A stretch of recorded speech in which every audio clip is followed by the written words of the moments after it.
되시기를 축복합니다. 날이 많이 더워지는데 건강 유의하시기 바랍니다. 여러분, 우리가 사람들을 보면서 가끔씩 단정적으로 이런 말을 할 때가 있죠. 저 사람은 안 변한다. 이런 말을 할 때가 있습니다. 저 사람은 평생 저렇게 살 거다. 이런 말을 할 때가 있죠. 또 자기 자신을 향해서도 그런 말을 할 때가 있습니다. 이게 단정적으로 나는 원래 이렇게 태어난 사람이니까 나는 안 변한다. 그러니까 뭐 신경 쓰지 말라는 거죠. 그렇게 말할 때가 있습니다. 가정 안에서, 교회 안에서, 또 직장 아니면 이웃과의 인간관계 속에서 저 사람은 절대 안 변한다. 좀 속된 표현을 빌면 뭐라고 합니까? 저 사람은 뭐 인간이 안 된다, 사람이 안 된다, 이렇게 말할 때가 종종 있습니다. 그 말 속에는 뭐가 담겨 있습니까? 이게 포기가 담겨 있는 거죠.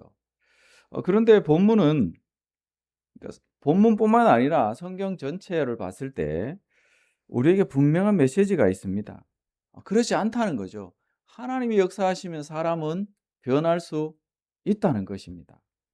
요셉의 형들은 과거에 어떤 사람이었습니까? 자기 동생을 시기하고 미워하고, 그래서 죽이려고 구덩이에 던졌다가 또 형제가 말릴 때 결국은 노예로 팔아버리는 그런 사람들이었습니다. 자기들만 잘 살면 된다. 그러니까 조금 거슬리는 사람은 제거하는 그렇게 이기적인 악한 그런 사람들이었습니다. 그러나 오늘 본문을 보면 특히 13절과 16절을 주목해 보면 사람은 변할 수 있다. 완전히 이들이 변했다는 것을 알 수 있습니다. 왜 그런가 보면 하나님의 섭리 가운데서 그들이 깨달은 것이 있다는 것입니다. 그것은 바로 죄라는 거죠.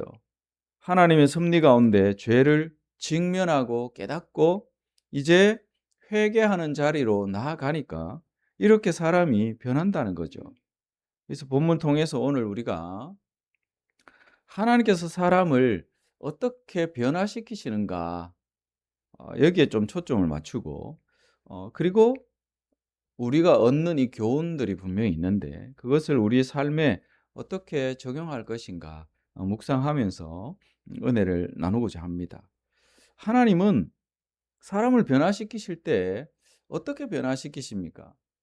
시간이 얼마나 오래 지났든지 간에 사람이 그것을 감추고 있을 때, 숨기고 있을 때 그 숨겨진 죄를 드러내심으로 인해서 사람을 변화시키십니다. 16절을 다시 보십시오. 요셉의 형들이 어 요셉이 그들을 시험하기 위해서 한 그 조치 때문에 이제 깨닫는 거죠. 뭐라고 고백합니까? 하나님이 종들의 못을, 죄악을 찾아내셨다. 이렇게 고백하죠. 이 고백이 굉장히 중요합니다. 형들은 지금 자신들이 겪는 이 일이 단순히 우연이 아니라는 것을 깨달았다는 것입니다.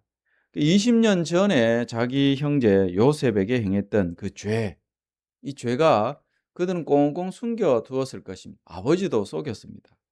근데 이제 그 죄가 누구 앞에서 드러납니까? 하나님 앞에서 드러나고 있다는 사실을 이제 그들은 되어지는 모든 과정들을 통해서 깨닫는 거죠. 그래서 우리가 중요하게 생각할 수밖에 없는 것이 뭡니까? 사람이 변하기 시작하는 것은 언제 변합니까? 그것은 자기의 무엇을 보기 시작할 때, 죄를 보기 시작할 때 비로소 사람이 변화가 일어난다는 거죠. 문제는 많은 사람들이 이 죄를 숨기고 살아간다는 겁니다. 합리화하죠. 핑계 댑니다. 남 탓합니다.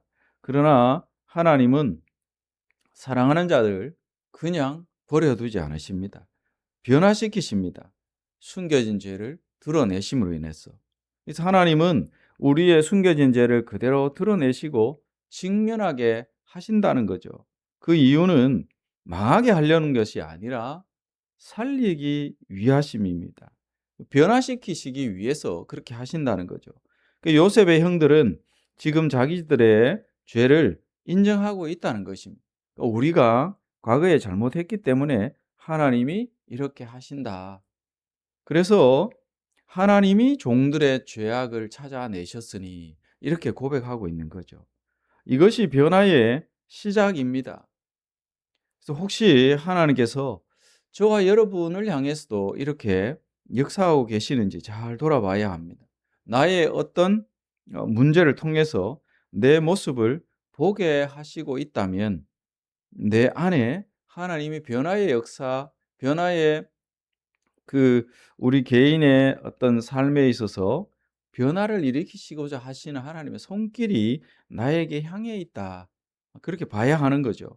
그래서 우리는 회피하지 말아야 합니다. 하나님 앞에서 정직하게 서서 혹여 하나님 깨닫게 하실 때는 우리의 죄를 있는 그대로 인정하는 것이 필요합니다. 그래야 변화가 시작이 되어지는 거죠.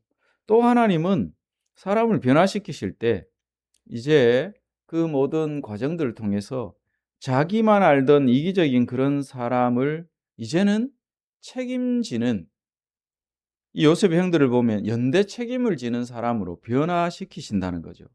13절을 여러분 보십시오. 요셉이 자기 형제들을 양식과 함께 또 돈도 넣고 특별히 자기가 평소에 사용하던 은잔을 베냐민의 자루에 숨겨둡니다. 근데 그것이 이제 발견이 되어지죠. 그랬을 때 과거 같으면 그들이 어떻게 했겠습니까? 뭐 이제 베냐민이 들통났으니 이유는 모르겠지만 베냐민이 저렇게 되었으니 베냐민만 붙잡혀 가면 된다. 이렇게 생각할 수도 있을 것입니다. 그리고 자기들은 그냥 고향으로 돌아갈 수도 있었겠죠. 과거라면 그렇게 했을 것입니다. 또 아버지의 사랑을 독차지 않은 저 녀석이네 하면서 우리는 살았으니 됐다. 그렇게 하면서 베냐민을 버려두고 갔을 수도 있는 문제죠. 그런데 지금은 다릅니다. 여러분 16절을 다시 보십시오. 유다가 말하죠. 우리와 그 손에서 잔이 발견된 자가 다 내 주의 노예가 되겠다. 다라는 말을 우리가 주목해야 할 것입니다. 그러니까 한 사람 베냐민 그렇게만 말하고 있지 않다는 거죠. 우리의 책임은 우리가 다 함께 책임지겠다. 그래서 노예가 되겠다. 이렇게 말하고 있다는 것입니다. 이것은 놀라운 변화입니다. 예전에는 동생 하나를 희생시키던 사람들이 이제는 함께 책임지겠다 말하고 있다는 거죠. 왜 그럴까요? 하나님이 그들의 마음을 어떻게 하셨기 때문입니까? 변화시키셨기 때문에 그렇다는 것입니다. 하나님이 그들의 마음을 바꾸셨기 때문에 이들에게 이러한 변화들이 일어나는 거죠. 그러니까 진짜 변화는 말이 아니라 관계 속에서 드러난다. 얼마 전에도 그러한 말씀들을 나눈 적이 있습니다. 그러니까 이전에는 사람들에게 상처 주던 사람들이 이제는 품기 시작한다는 거죠. 이제는 도망치던 사람들이 책임지기 시작합니다. 이제는 자기만 알던 그런 사람들이 이제는 공동체를 생각하기 시작했다는 거죠. 이것이 하나님이 사람을 만지신 증거가 되어진다는 것입니다. 그러니까 우리도 마찬가지죠. 교회 안에서, 가정 안에서, 공동체 안에서 왜 저 사람은 저럴까? 그렇게 판단하고 정죄하는 이런 것들을 우리는 금해야 할 것입니다. 하나님이 역사하시면 사람은 달라질 수 있는 줄 믿습니다. 냉랭했던 사람이 따뜻해질 수 있다는 거죠. 무책임하던 사람이 책임지는 사람으로 변할 수 있다는 것입니다. 상처 주던 사람이 이제는 위로하고 감싸주는 따뜻한 그런 사람으로 변화될 수 있다는 것입니다. 하나님은 지금도 이렇게 사람을 변화시키는 역사를 중단하지 않으시고 계속해서 하시는 줄 믿으시기 바랍니다. 그러므로 우리는 어떻게 해야 합니까? 어떤 영혼도 포기하지 말아야 합니다. 우리가 생각할 때 단정적으로 저 사람은 변할 수 없다. 저 사람은 안 된다. 평생 저럴 것이다. 이렇게 말하는 포기가 담긴 말들을 우리는 함부로 해서는 안 될 것입니다. 오늘 본문은 우리에게 큰 소망을 줍니다. 요셉의 형들 같은 사람도 변했다는 것입니다. 그러므로 우리는 하나님이 하시면 가능하다. 그러므로 사람이 사람을 완전히 변화시킨다는 것은 어려울 수 있습니다. 어쩌면 불가능할 수도 있습니다. 하지만 하나님은 실패가 없으십니다. 하나님이 작정하시고 하나님 만지시면 어떤 사람도 변화될 수 있다는 사실을 우리는 믿어야 합니다. 그래서 하나님은 죄를 깨닫게 하시고 회개하게 하시고 마음을 바꾸시고 새로운 사람으로 만드십니다. 그러므로 우리는 절대 어떤 사람을 보든지 포기하지 말아야 하는 거죠. 지금 성도님들의 마음 가운데 떠올라지는 그런 사람이 혹여나 있으십니까? 가족 중에나 공동체의 이웃 가운데 뭐 어떤 누구든지 우리는 그런 사람을 향해서 포기하는 말들을 결코 하지 않아야 합니다. 끝까지 품어야 합니다. 하나님이 만지시면 가능하다. 이 부분을 마음속에 새기고 어떤 영혼도 포기하지 않고 그 영혼을 하나님 앞에 맡기시면서 기도하는 저와 여러분 되기를 원합니다. 근데 더 중요한 것이 무엇입니까? 하나님 저 사람을 변화시켜 주십시오. 그 기도보다 무엇이 선행돼야 합니까? 하나님 내 자신부터 변화시켜 주십시오. 이것이 우리의 기도의 우선순위가 되기를 원합니다. 말씀 정리합니다. 사람은 안 변한다. 누가 말할 수 있습니까? 하나님이 하시면 변화됩니다. 하나님이 역사하시면 달라집니다. 하나님은 지금도 죄인을 새롭게 하시는 살아계신 하나님이십니다. 오늘도 이 변화의 하나님을 신뢰하면서 어떤 영혼도 포기하지 않고 기도하고 품으면서 기도하고 그 영혼을 사랑하면서 끝까지 나아가는 저와 여러분 되시기를 주의 이름으로 축원드립니다. 기도하겠습니다. 거룩하신 주님, 사람의 생각으로는 변화가 불가능하다 여겨지는 사람도 하나님이 만지시면 변화될 수 있음을 믿습니다. 하나님, 우리는 포기를 할 수 있지만 그러나 하나님은 어떤 인생도 포기하지 않으신 줄로 믿습니다. 하나님, 우리 마음속에 부담감으로 다가오는 어떤 영혼이 있다면 그 영혼을 하나님 앞에 의탁하며 끝까지 품고 사랑하며 하나님의 손길을, 긍휼의 손길을 기대하며 기도하는 우리들이 되게 하여 주시옵소서. 우리의 기도에 응답하시는 하나님의 그 손길을 볼 수 있기를 원합니다.